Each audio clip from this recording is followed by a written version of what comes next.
Olá, deusa! Seja muito bem-vinda. Se você chegou até aqui, provavelmente você já viu o meu vídeo de introdução sobre os arquétipos das deusas e provavelmente você também já fez o teste e está querendo saber mais aí sobre as deusas, né? Então eu vou contar um pouquinho mais sobre elas para vocês, começando pela deusa alquímica Afrodite. Então, Afrodite é a deusa do amor, das artes e da beleza. E ela carrega as potências de criação, inspiração, paixão, beleza, abundância, conexão. Então, como ela é a deusa do amor, ela fala de amor, mas ela fala principalmente do alto amor, né? Ela é uma deusa muito ligada ao autocuidado, né? A autoestima, ela é muito importante esse arquétipo para nossa autoestima, né? Para a gente se sentir nutrida e apaixonada por nós mesmas, né? Então, esse arquétipo é muito importante nessa busca de autoestima. A gente precisa trabalhar a Afrodite, por isso que ela é a deusa do amor e da beleza, porque ela está muito voltada, né, a esse autocuidado, essa autonutrição. Aqui no canal a gente chama a deusa com a influência dominante de Afrodite de mulher magnética. E essa mulher, ela precisa ter práticas no dia a dia que ajudem ela a fazer essa conexão, né, com esse universo da criação e da beleza e das artes, e para poder dar vazão para manifestar essas potências. Então, o que isso significa na prática? Por exemplo, se a gente está falando de uma mulher magnética que trabalha num lugar onde é muito burocrático, que é sempre a mesma coisa, que ela acha aquilo muito tedioso, mas que ela não pode sair dessa situação naquele momento. Ela tem que criar espaço na vida dela para ter uma válvula de escape criativa, porque a criação, o impulso criativo é muito importante para essa mulher que tem esse arquétipo como um de seus dominantes. Então ela precisa criar isso na rotina dela. E aí ela pode acessar essa paixão fazendo algo fora, né? Um hobby, alguma coisa. Que depois pode até vir a se tornar algo mais, pode, né, ser parte pertencente da profissão. Mas ela pode começar simplesmente buscando algo que ela sempre gostou, de repente dançar, pintar, fazer qualquer coisa que ela tem vontade para poder acessar esse arquétipo. E a magnética, ela precisa de muito movimento, né? Ela fala sobre a força que tudo inicia, né? Ela é intensa, então ela precisa de movimento no corpo, ela precisa de movimento na vida, e ela precisa de movimento nas relações, né? Porque se as relações ficarem muito mornas, ela vai se entediar e vai querer sair. E aí a gente tem o arquétipo de Perséfone, né? Que fala sobre sensibilidade, sobre pureza, profundidade, empatia, doçura e o poder de transformação. Essa mulher que a gente chama de pura aqui no canal, ela é uma mulher dual, né? Então ela tem as duas faces, ela tem a face pura, inocente, doce, né, da menina, e ela tem a face da velha sábia, né? Ela tem esses dois lados, porque a mitologia de Perséfone fala sobre o processo de transformação, né? Depois ela passa a ser a rainha dos mundos inferiores, né? Entenda-se, psicologicamente falando, que trata do inconsciente. Então a gente está falando de uma mulher extremamente profunda. Isso faz com que ela queira mergulhar nas coisas, mergulhar em tudo que ela faz, mergulhar nas amizades, mergulhar nos relacionamentos, mergulhar no que ela estuda. E ela é uma mulher que então precisa estar em contato com esse mundo profundo, com esse mundo imaginativo que ela tem. E também ela precisa aceitar essa doçura, essa inocência que ela também tem, e usar isso como potência e não como uma fraqueza. Aí a gente tem o arquétipo de Ártemis, né, que fala sobre força, sobre independência, sobre instinto, sobre realização e sobre proteção. Então ela é a guerreira mesmo, ela que vai pra briga, que adora uma causa, que adora, né, lutar. Então essa mulher é importante que ela esteja conectada com as causas. Quando ela fizer algo que a movimente pela causa. Ela precisa estar conectada com as suas ideologias. Ela é independente, impulsiva e as suas relações precisam também ter esse ritmo, né, de independência e de intensidade, porque senão ela não vai se sustentar ali por muito tempo. Ela vai preferir seguir sozinha. E aí a gente tem o arquétipo de Deméter, que carrega as potências naturais da nutrição, do cuidado, da resiliência, da sabedoria, o instinto maternal, acessibilidade e orientação. Essa mulher a gente chama de nutridora e ela se sente preenchida pelo contato e pelo cuidado de outros. Ela carrega o arquétipo da mãe.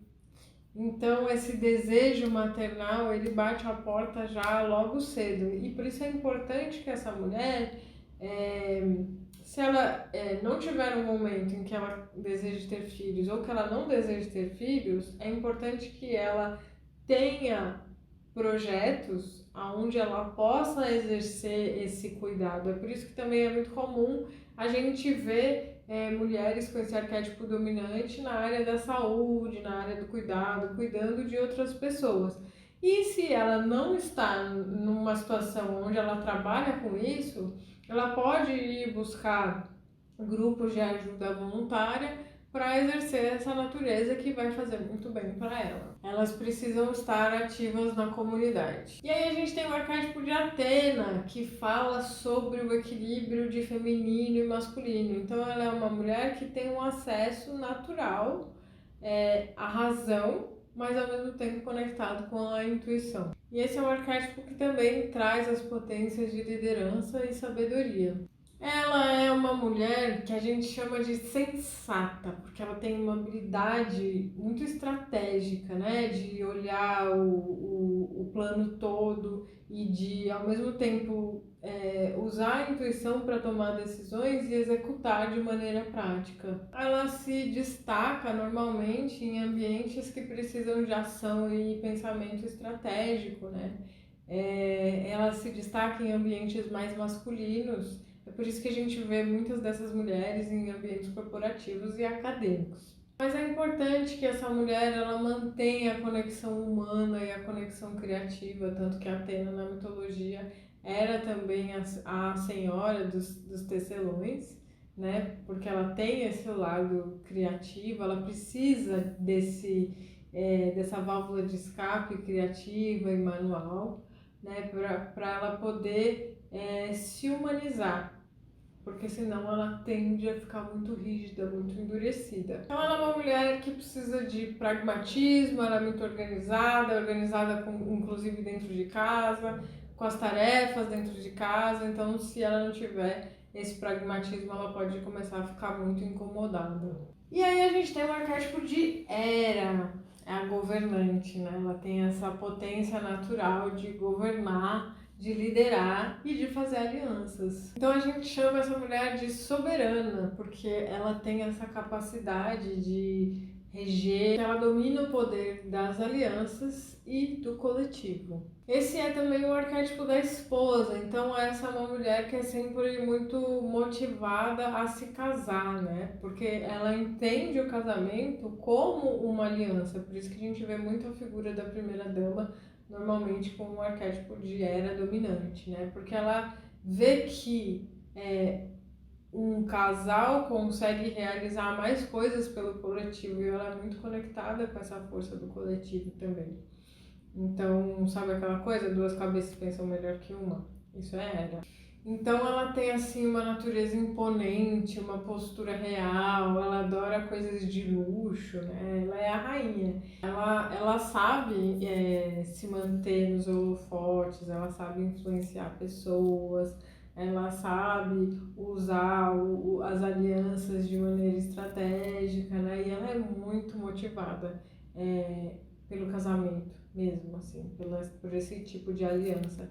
Então, para essa mulher é muito importante que ela não se distancie dos objetivos dela, daquilo que nutre ela, porque senão ela pode acabar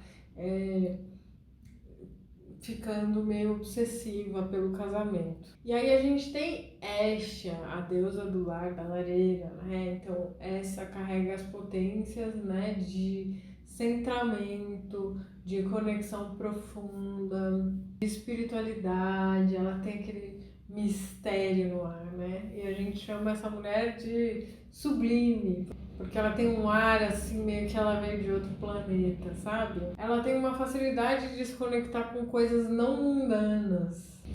Ela é sensível e tem muita conexão com a alma. Então, quando ela se sente em dúvida com alguma coisa, é para a intuição que ela vai apelar e vai encontrar ali muitas respostas. Então é importante para essa mulher que ela, no dia a dia dela, nutra, né, essa característica através de práticas que tragam esse centramento, essa conexão com a alma, né? Então práticas como a yoga, a meditação, até os rituais de autocuidado, os rituais dentro de casa, né? Então, assim, o lar para essa mulher é seu ponto de força, né? É onde ela se sente confortável, ela fica muito bem ali. Ela é uma mulher muito motivada pela paz de espírito, sabe? Ela precisa estar bem, ela precisa estar se sentindo em paz.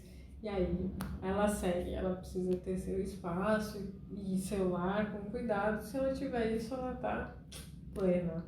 Mulheres maravilhosas. Isso o arquétipo entrega pra gente, sabe? Quando a gente entende o que a gente quer, o que motiva a gente, o que causa preenchimento, qual que é a nossa busca, qual que é a nossa essência, e a gente entende que a gente não deve aceitar coisas que não estão em consonância com aquilo que a gente é, a gente vê novas possibilidades, novos caminhos, as decisões ficam mais claras, tudo fica mais fácil de fluir. A gente entende melhor, sabe, a nossa forma de se relacionar, a nossa forma de trabalhar.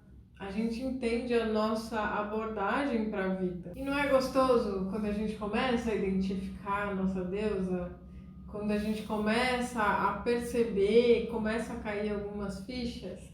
Então, nesse vídeo eu vim te convidar e te propor a continuar nessa jornada, né? Porque o mais difícil você já fez, né? Que é sair da zona de conforto e vir buscar respostas. Eu quero te propor a entrar em camadas mais profundas, a se conhecer, a entender as deusas dentro de você, a permitir as suas diversas facetas, né? A se autorizar e se colocar no mundo como você é. E venha se aprofundar comigo nessa jornada.